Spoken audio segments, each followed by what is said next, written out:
Coat road स्थित Punjab and Sindh bank के बाहर खड़ी मोटरसाइकिल को दिन दहाड़े चुरा ले गया चोर। घटनाक्रम सीसीटीवी में कैद। आपको बता दें, कोट रोड स्थित पंजाब एंड सिंध बैंक के बाहर खड़ी एक मोटरसाइकिल को चोर दिन दहाड़े चुरा ले गया।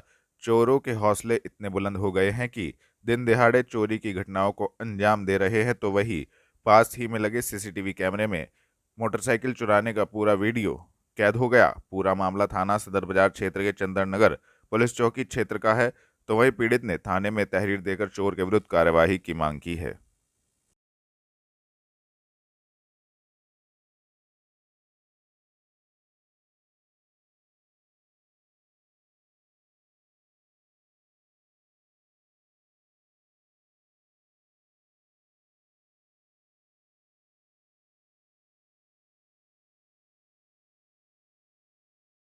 नीलकंठ विहार स्थित भूतेश्वर मंदिर मार्ग पर भारतीय नेत्रहीन विद्यालय में वार्षिक उत्सव का हुआ आयोजन। दी जानकारी आपको बता दे, भारतीय नेत्रहीन विद्यालय नीलकंठ विहार भूतेश्वर मंदिर मार्ग में वार्षिक उत्सव का आयोजन हुआ, जिसमें नेत्रहीन विद्यालय के विद्यार्थियों ने एक से एक शानदार भजन सुनाकर सभी का मन मोह लिया। मनमोहक और सुंदर लयताल पर भजन कीर्तन और नृत्य नाटक ने सभागार में उपस्थित सभी लोगों को बार बार तालियां बजाने को मजबूर कर दिया। इस अवसर पर मुख्य अतिथि के रूप में डॉक्टर नैना मिगलानी को साक्षी मलिक ने पुष्प देकर स्वागत किया। डॉक्टर नैना मिगलानी ने दीप प्रज्वलित कर नेत्रहीन विद्यालय के छात्रों द्वारा दी गई एक से बढ़कर एक प्रस्तुति पर शाबाशी दी और भजन संध्या का अंत तक आनंद उठाया। उन्होंने इस अवसर पर विद्यालय को नगद राशि भी दी। भविष्य में भी तन मन और धन से सहयोग देने का आश्वासन दिया। आज किस कार्यक्रम में आप आए थे, मुख्य अतिथि बन के? क्या कहना है इस कार्यक्रम के बारे में? मेरा नाम डॉक्टर नैना मिगलानी है। मैं यहाँ पे Saharanpur obs and gynae society की प्रेसिडेंट हूँ। आज मैं यहाँ पे भारतीय नेत्र विद्यालय में मुझे डॉक्टर अनुपम मलिक जो यहाँ के सचिव हैं और राजीव चावला जी जो यहाँ के प्रेसिडेंट हैं, उन्होंने आमंत्रित किया था। लेकिन मैं यहाँ पर आकर खुद अपने आप को बहुत गौरवान्वित महसूस कर रही हूँ कि मुझे बच्चों का सानिध्य मिला, जो बच्चे दिल से किसी कार्यक्रम को प्रस्तुत कर रहे थे और जिन्होंने इतना अच्छा भजन संध्या का कार्यक्रम रखा था कि सुन के मन में इतना हर्ष का अनुभव हुआ कि हम लोगों ने इतने मीठे सुंदर भजन कभी नहीं महसूस किए जो आज मैंने महसूस किए हैं। मैं बच्चों को बहुत बहुत ब्लेसिंग्स देना चाहती हूँ कि आगे वो लाइफ में भी आगे बढ़ते रहें और अपने जो वीकनेस हो उसको अपने कभी प्रोग्रेस के आगे ना आने दें और आगे अपने लाइफ में बढ़े। कलेक्ट्रेट पहुंचकर जिलाधिकारी डॉक्टर दिनेश चंद्र सिंह ने संभाला चार्ज। प्रेस वार्ता की आयोजित। दी जानकारी आपको बता दें, कलेक्ट्रेट पहुंचकर जिलाधिकारी डॉक्टर दिनेश चंद्र सिंह ने चार्ज संभाला। डॉक्टर दिनेश चंद्र सिंह सहारनपुर के नए जिलाधिकारी बनाए गए हैं, जिनके द्वारा कलेक्ट्रेट स्थित सभागार में प्रेस वार्ता आयोजित की गई। जिलाधिकारी डॉक्टर दिनेश चंद्र सिंह ने प्रेस वार्ता के दौरान कहा कि उत्तर प्रदेश शासन के मंशा के अनुरूप वह कार्य करेंगे और जिलाधिकारी ने मीडिया कर्मियों से भी सहयोग की अपील की तथा संबंधित जानकारी दी।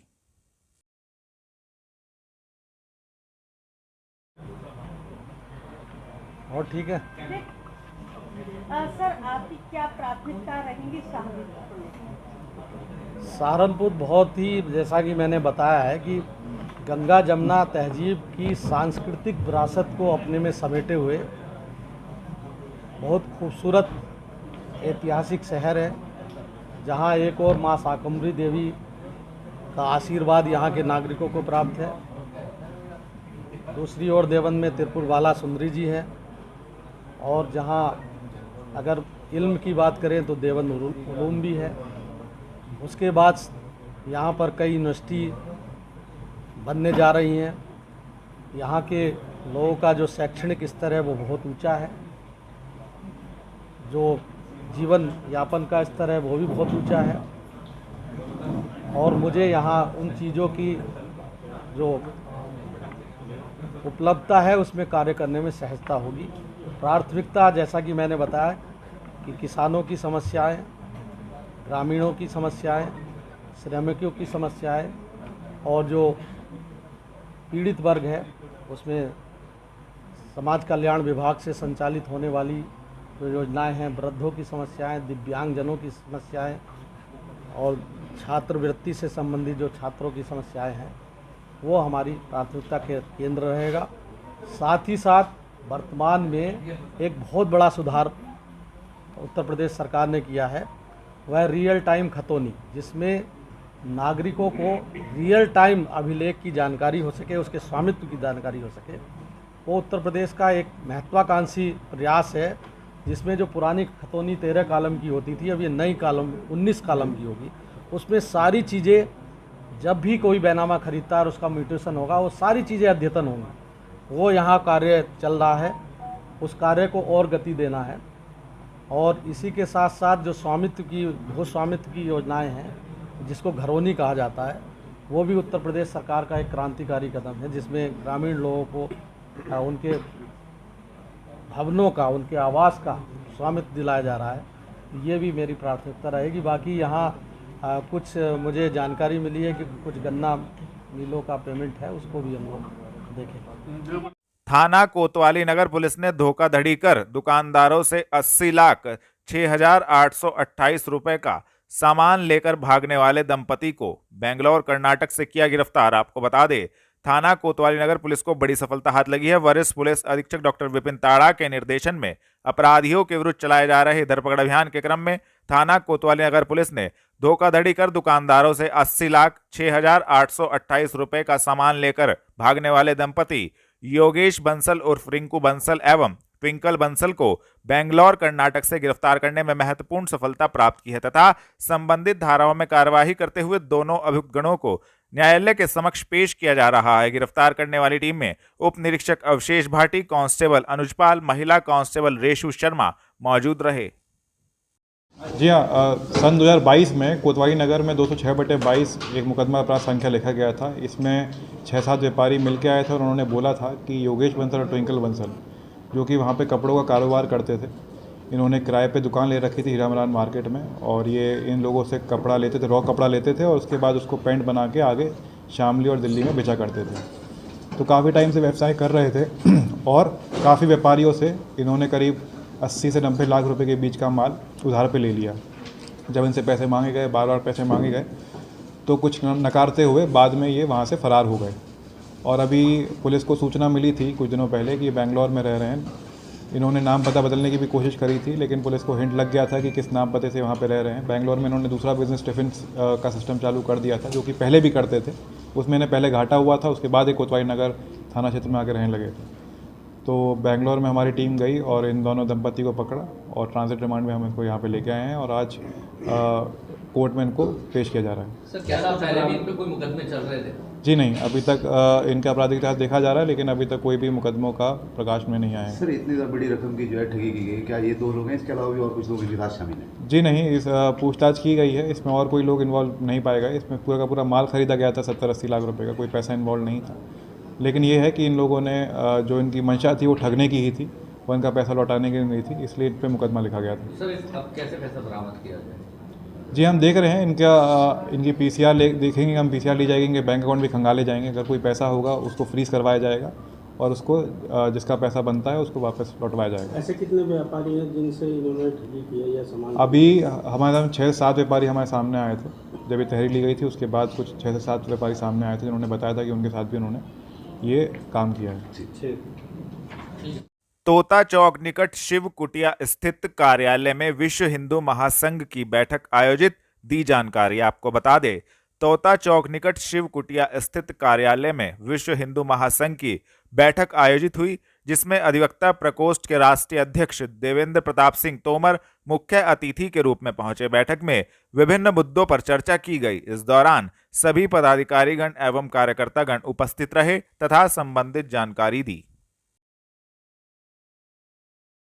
बैठक रखी गई है जी, ये अपने सहारनपुर मंडल का विश्व हिंदू महासंघ की एक समीक्षा बैठक रखी गई है और समीक्षा बैठक में खासतौर से सभी शामली, मुजफ्फरनगर, सहारनपुर सभी जिलों के पदाधिकारी यहाँ, जिसमें विश्व हिंदू महासंघ, गोरक्षा प्रकोष्ठ और अधिवक्ता प्रकोष्ठ के सभी पदाधिकारी यहाँ पर उपस्थित हैं और संगठन विस्तार पर क्या चल रहा है, किस तरह अपने संगठन के लोग सामाजिक समरसता पे काम कर रहे हैं। आने वाले समय में अभी 5 जून को परम पूज्य योगी आदित्यनाथ महाराज जी का जन्मदिन है। उसके अवसर पर पूरे प्रदेश भर में कार्यक्रम होने हैं और सभी जिलों में कार्यक्रम होने हैं। उसमें क्योंकि परम पूज्य योगी आदित्यनाथ महाराज जी के गुरुजी उनके ब्रह्मलीन अवैधनाथ महाराज जी, जो कि सामाजिक समरसता का एक संदेश और ध्वज लेके चले थे, उसी को यह संगठन आगे बढ़ा रहा है। और आने वाले जन्मदिन के अवसर पर हमारे कार्यकर्तागण जो सेवा बस्तियां हैं उन पर जाकर उनके लोगों के बीच में बैठकर, क्योंकि हमारे संगठन का उद्देश्य यह है कि हम सब हिंदू हैं, कोई जाति बंधन नहीं है, किसी जाति के फेर में हम लोग अपने कार्यकर्ताओं को फंसने देने वाले नहीं हैं। इसी उद्देश्य को लेकर हम सब लोगों को यह संदेश देने का प्रयास हमारा संगठन करता है, चाहे वो रविदास जयंती हो, वाल्मीकि जयंती हो, उस पर बड़े बड़े कार्यक्रम आयोजित करने का काम। डीएम आवास रोड स्थित कार्यालय पर उत्तर प्रदेश राज्य सेतु निगम कर्मचारी संघ की बैठक आयोजित। आपको बता दें, उत्तर प्रदेश राज्य सेतु निगम कर्मचारी संघ की एक बैठक डीएम आवास रोड स्थित कार्यालय पर हुई, जिसमें राष्ट्रीय अध्यक्ष इशरत जहां तथा राष्ट्रीय महामंत्री शिशिर गुप्ता का भव्य रूप से स्वागत एवं सम्मान फूल माला पहनाकर और बुके देकर किया गया। इसके पश्चात सेतु निगम में निर्माण विभाग को लेकर विस्तार पूर्वक चर्चा की गई और मांग की गई कि सेतु निर्माण कार्य का पूर्णतः प्राइवेटाइजेशन न किया जाए और इस विभाग को पीडब्ल्यूडी से अटैच कर दिया जाए। ऐसा होने पर उन्होंने आगे रणनीति बनाकर कार्य करने की बात कही। इस अवसर पर सभी कर्मचारियों ने आगे की रणनीति तैयार करने को लेकर बात की।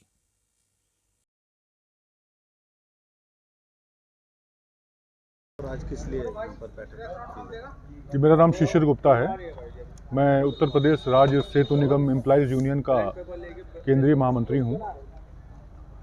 आज सहारनपुर शाखा के हमारे जो पदाधिकारी हैं, हमारे जो साथी हैं, उन्होंने एक आम सभा का आयोजन किया है और इसमें वर्तमान में जो हमारे निगम में जो स्थितियां चल रही हैं, उन स्थितियों के विषय में चर्चा करने और जन जागरण करने के उद्देश्य से हम लोग यहाँ पे एकत्रित हुए हैं। मेन उद्देश्य हमारा यही है कि जो वर्तमान में ठेकेदारी प्रथा को बढ़ावा देने के लिए हमारा निगम का जो प्रबंधन है वो लगातार प्रोजेक्ट को ईपीसी मोड पे दे रहा है, विभागीय काम नहीं कर रहा है। तो इसका बहुत बड़ा जो है असर हमारे कर्मचारियों के वेतन भत्तों पे भी पड़ने वाला है।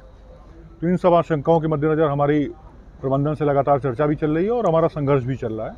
हम इसी संबंध में यहाँ पे आज आए हुए हैं। आपका नाम और आज? मैं इशरत जहाँ, उत्तर प्रदेश राज्य सेतु निगम एम्प्लॉइज यूनियन का अध्यक्ष।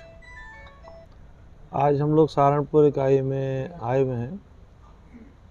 वर्तमान में जो पिछले अगस्त 2022 से हम लोग लखनऊ में एक आंदोलन चला रहे हैं, जिसमें ईपीसी मोड और वर्टिकल मोड का जो हम लोग विरोध स्वरूप सांकेतिक विरोध कर रहे हैं कि आज जो ईपीसी मोड पर काम दिए जा रहे हैं सेतु निगम प्रबंधन द्वारा, उससे हमारे कर्मचारियों के वेतन भत्तों पर और उनके भविष्य पर बहुत असर पड़ने वाला है।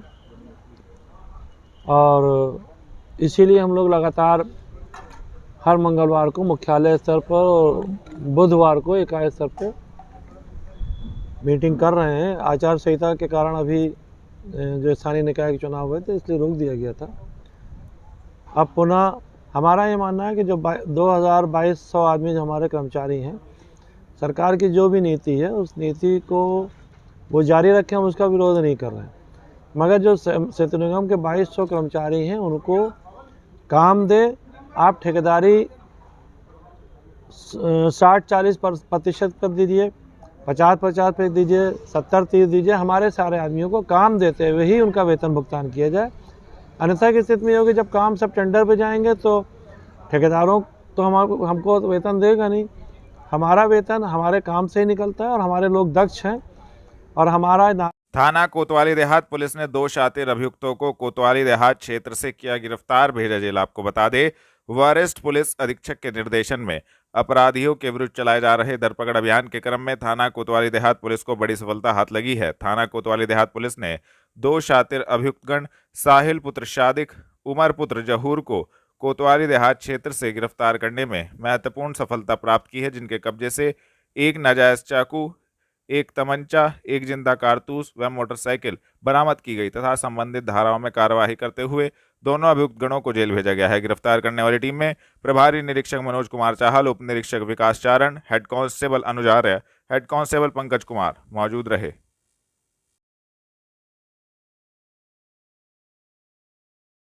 निगम ने की शहर के 15 स्थानों पर RRR सेंटरों की शुरुआत। नगर आयुक्त ने की शुरुआत। आपको बता दें, स्वच्छ भारत मिशन शहरी के अंतर्गत नगर निगम ने शहर के 15 स्थानों पर RRR सेंटर, रिड्यूस, रीयूज और रिसाइकल की शुरुआत की।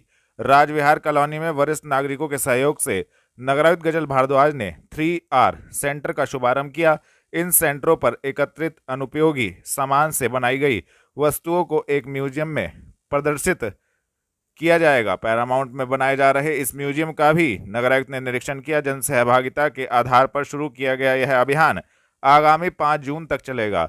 सहायक नगरायुक्त अशोक प्रिया गौतम को अभियान का नोडल अधिकारी बनाया गया है। नगर निगम ने मेरी लाइफ मेरा स्वच्छ शहर अभियान के अंतर्गत घरों, दुकानों और प्रतिष्ठानों के अनुपयोगी सामान, पुराने टायर, पुराना फर्नीचर, बोतल, प्लास्टिक, कपड़े, जूते, क्रॉकरी, खिलौने, पुरानी किताबें आदि को आकर्षक रूप देकर उपयोगी बनाने के उद्देश्य से शहर के 15 स्थानों मंगल नगर, जवाहर पार्क, जेजेपुरम, पंत विहार पार्क, दिल्ली रोड स्थित ग्रीन पार्क व Paramount colony, labour colony chowk, Madanpuri park के निकट पेपर मिल रोड स्थित Rajvihar colony park, Nawada road पर इंडियन हर्ब्स के सामने गोविंद नगर पार्क, नगर निगम कैंपस, पानी की टंकी park Hakikat Nagar, Neki house Delhi road, Parshvanath plaza, Azad colony में वेंडिंग जोन तथा नुमाइश कैंप नवयुग पार्क पर आज RRR सेंटरों की शुरुआत की।